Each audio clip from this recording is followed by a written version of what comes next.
ناصرین، doctor Warda case میں مزید نئے انکشافات ہو رہے ہیں دن دن۔ گزشتہ روز جو ملزم عادل، جس کو پولیس نے گرفتار کیا تھا اور اس کی سے بھاری مقدار میں اسلحہ اور ڈاکٹر وردہ سے اس کی چیزیں جو برآمد ہوئی تھی، اس نے آج عدالت میں اقبال جرم کر لیا۔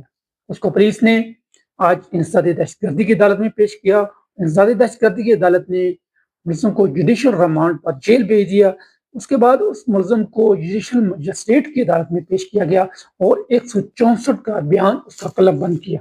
ملزم عادل نے انکشاف کیا کہ اس نے اور ملزم فیصل، جو تاحال پولیس گرفتار نہیں کر سکی، اس دونوں نے لڑی بنوٹا کے مقام پر جنگل میں گڑھا کھودا اور ڈاکٹر وردہ کو وہاں دفن کیا گیا۔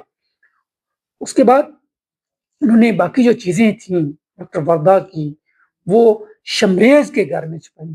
وہاں سے پولیس نے برآمد کی اور بھاری مقدار میں اسلحہ بھی برآمد کیا گیا۔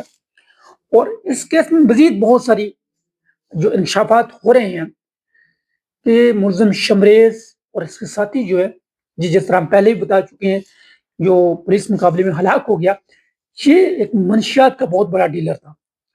اس سے ریدا کے بھی تعلقات ہیں، کیونکہ ریدا بھی منشیات فروشی میں، خاص کر آئس میں فروشی میں یہ انوالو تھی، کیونکہ یہ پہلے یہ صرف یہ تھا کہ یہ اجرتی قاتل ہیں اور ریدا نے ان کو ہائر کیا۔ ریدا اور اس کے خامد نے مل کے یہ پلاننگ بنائی۔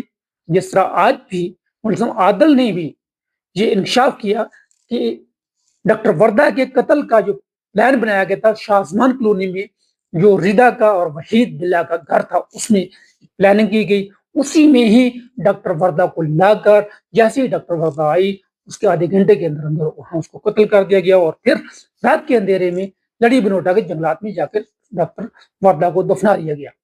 یہ تو ایک الگ کیس ہے ڈاکٹر وردہ کا، لیکن یہ منشیات کے جو انکشافات ہو رہے ہیں کہ یہ آئس کی اور دیگر جو منشیات فروشی کے، اس میں شمریز کے ساتھ ریدا کی بھی کڑیاں مل رہی ہیں۔ مزید جو ہے ملزم فیصل ابھی تک پولیس کی حراست میں نہیں آیا۔ ابھی پولیس نے 5 ملزمان جو ہے ان کو گرفتار کر لیا۔ ایک ملزم شمریز جو ہے اس کو پولیس مقابلے میں وہ ہلاک ہو گیا، جبکہ مزید ایک فیصل اور اس سے ساتھ کئی جڑے اور بھی ملزمان ہیں جو پولیس جو کڑیاں ملا رہی ہے ان کو گرفتار کر رہی ہے۔ ساتھ یہ بھی بتاؤں کہ جو صوبائی حکومت نے جی آئی ٹی بنائی تھی، جی آئی ٹی نے ایک ہفتے کے اندر اندر رپورٹ دینی تھی، لیکن تاحال وہ رپورٹ اپنی پیش نہیں کر سکی۔ مزید جو ہے ہماری معلومات کے مطابق جی آئی ٹی کو ایک ہفتہ مزید درکار ہے۔ اگلے ہفتے میں بھی جمعرات یا بدھ تک وہ اپنی رپورٹ صوبائی حکومت کو، وزیر اعلیٰ کو پیش کرے گی، اور اس میں ہی بہت سارے انکشافات ہو رہے ہیں جو ہمیں پتہ چلا ہے۔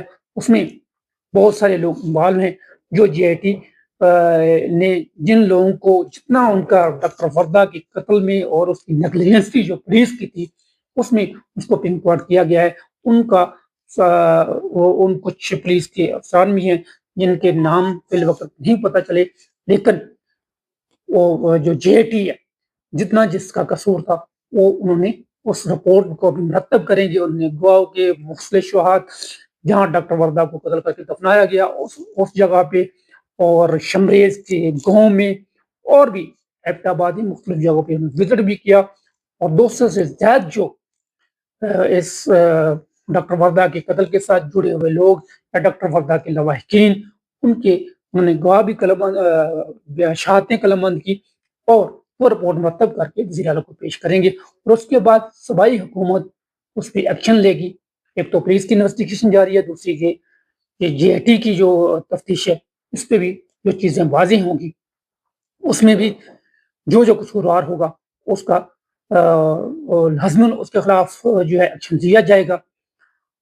جبکہ پولیس بھی مزید انویسٹیگیشن کر رہی ہے، کیونکہ یہ ابھی ردا کا صرف ڈاکٹر وردہ قتل کیس کا تک محدود نہیں، یہ منشیات کی چین کے ساتھ بھی جڑی ہوئی چیزیں کچھ سامنے آ رہی ہیں۔ یہ چیزیں ساری پولیس کو تفتیش کے دوران نکالنی ہے تاکہ ان ملزمان کو سخت سے سخت سزا دی جائے۔ ڈاکٹر وردہ تو قتل ہوگی، لیکن مزید جو یہ زہر جو نحسور قوم کے بچوں کو میں منشیات کی شکل میں دیا جا رہا ہے، اس سے بھی یہ ہمارا معاشرہ، ہمارا اعتماد محفوظ ہو جائے۔ آج کے لیے اتنا ہی، مزید اس حوالے سے جو بھی اپڈیٹ ہوئی انشاءاللہ آپ کو دیں گے۔ اللہ حافظ۔